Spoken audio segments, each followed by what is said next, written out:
It seems like everyone is unhappy with the cost of razor blades. Here are some ways that can make a blade last longer. Tonight,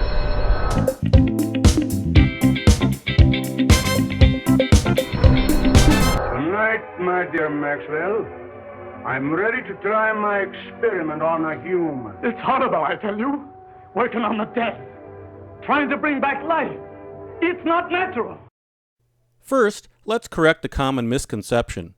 It is impossible to resharpen a cartridge razor blade.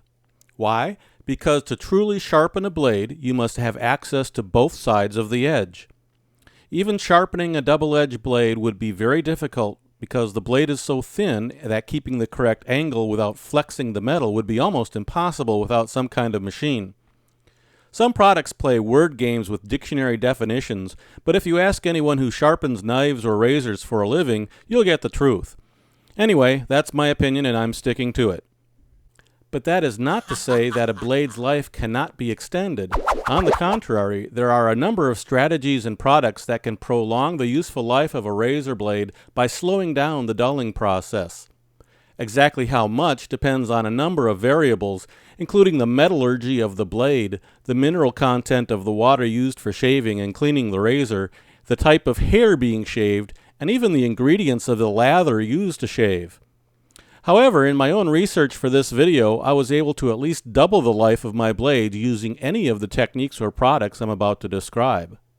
It seems like the best way to extend the life of a blade is to keep it clean, dry, and away from the air. This keeps tiny particles picked up from the skin off the blade and slows oxidation, which eventually creates chips along the blade edge.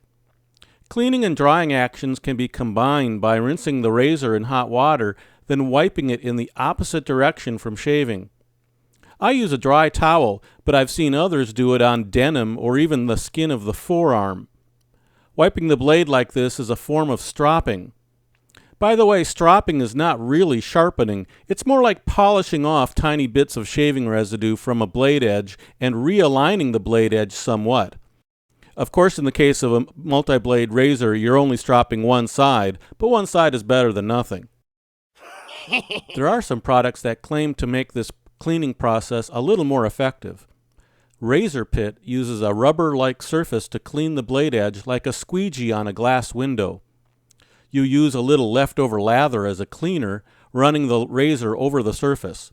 Then you rinse and dry.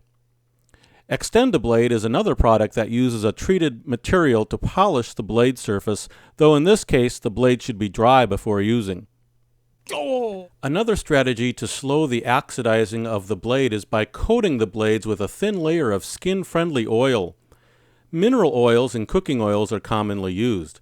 I happen to like olive oil. It's widely available, cheap, and sticks to the blade reasonably well. You can apply a thin layer with a cotton swab, or you can immerse the whole razor head in a glass of oil. One less messy alternative is Pacific Shaving's blade oil, a combination of oils that stick well to the blade's surface. Finally, a class of products that I view skeptically, but do seem to work at least to some extent. These products use the metallurgy of the blades somehow. Some, like MagnaBlade and Razo, claim that magnetic fields can keep the blade edge sharp longer. These claims were difficult for me to verify because they both suggest cleaning and drying the blade first before using. If you use any of these techniques or products, be sure to leave a comment about how well it works for you.